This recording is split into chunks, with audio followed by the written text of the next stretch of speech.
Thank you. Dad was like, is Molly in there? I was like, no, I don't think so. That'd be crazy. Oh, what? They're fine. Sorry, you're fine.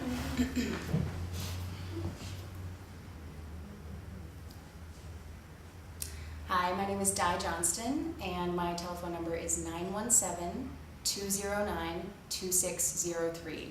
And I'll be performing a monologue from Stop Kiss by Diana Sun.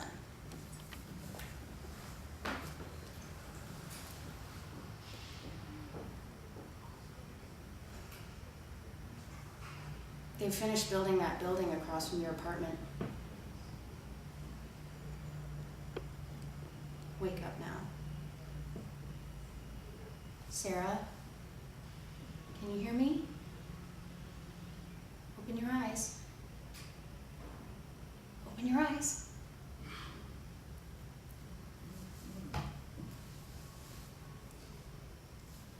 They're gonna start you on physical therapy tomorrow. Little stuff. Range of motion, to get your blood moving.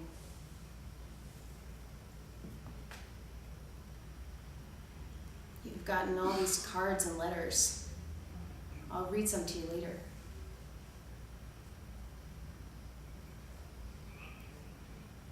You know, your parents are here.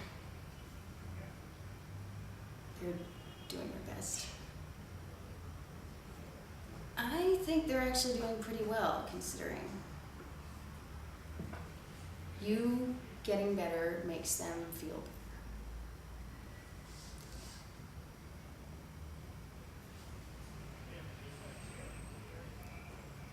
They look at me, your parents look at me like I'm some dirty old man. And the newspapers, the TV, the radio, my station, my own station, when they reported the news about the attack, they identified me, traffic reporter for this station. Now, everyone, guy at the deli, I used to be the blueberry muffin lady, and now I'm the lesbian traffic reporter whose lover got beat up.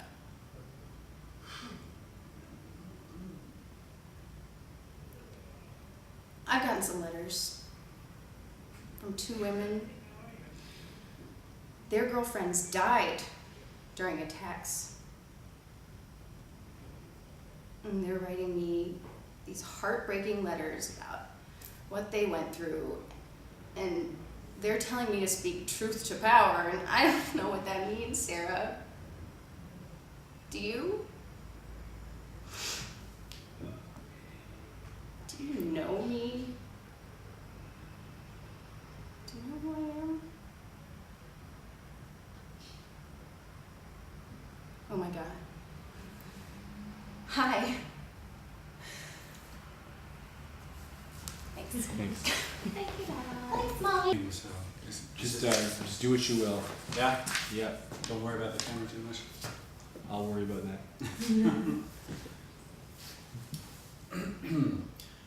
My name is David Sedgwick. I'm going to do a piece called Crazyology by Frank Higgins.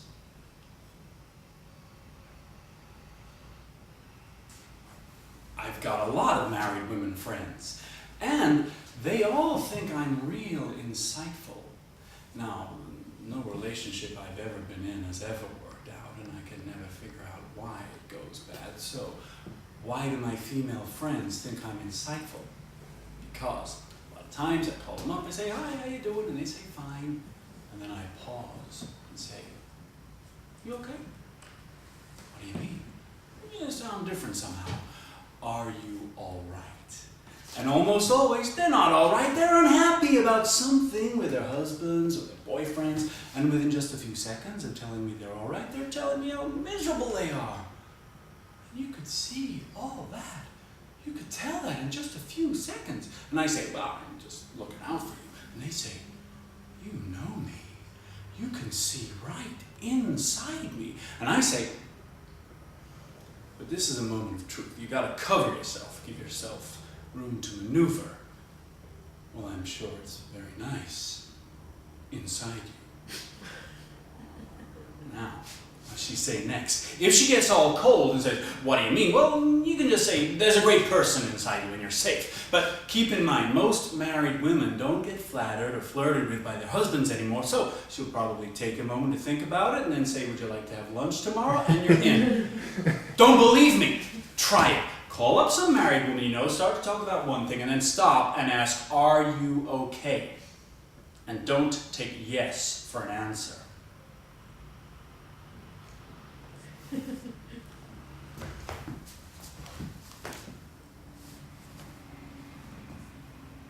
Can I just ask him?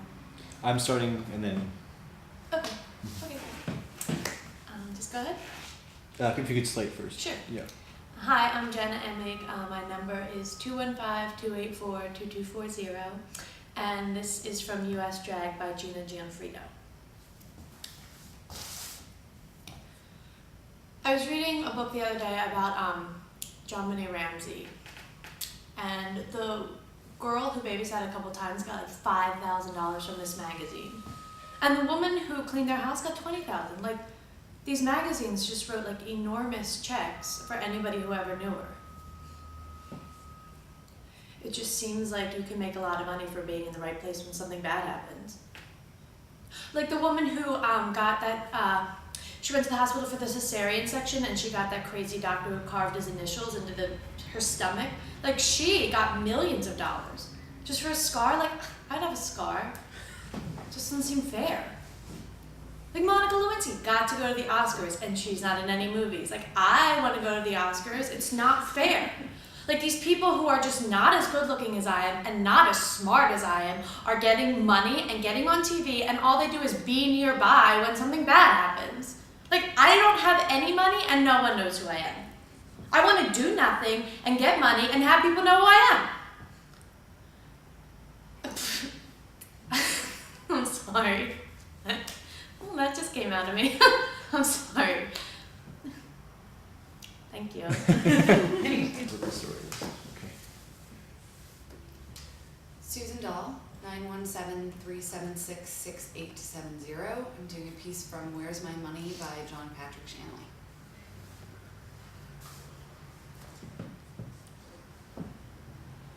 All right, I'll lay it out for you. You're a whore. Don't, please. This is hard enough without you pretending to be surprised.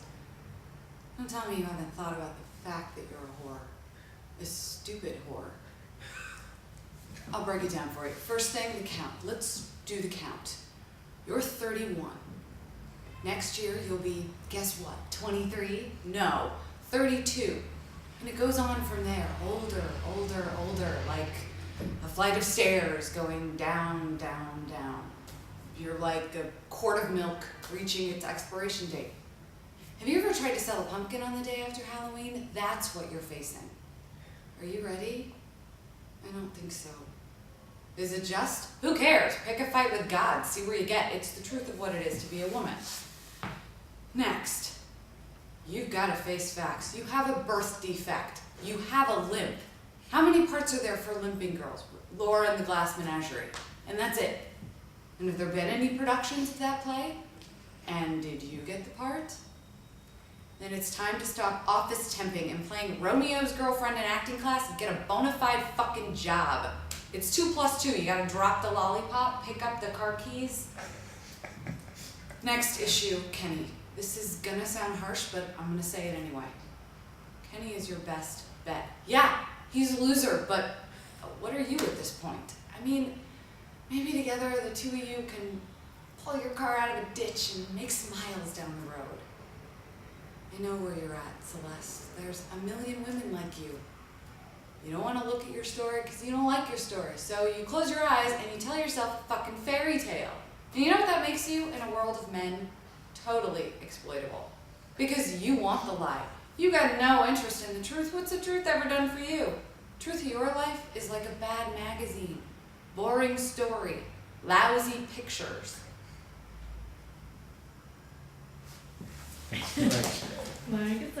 Ready. All right.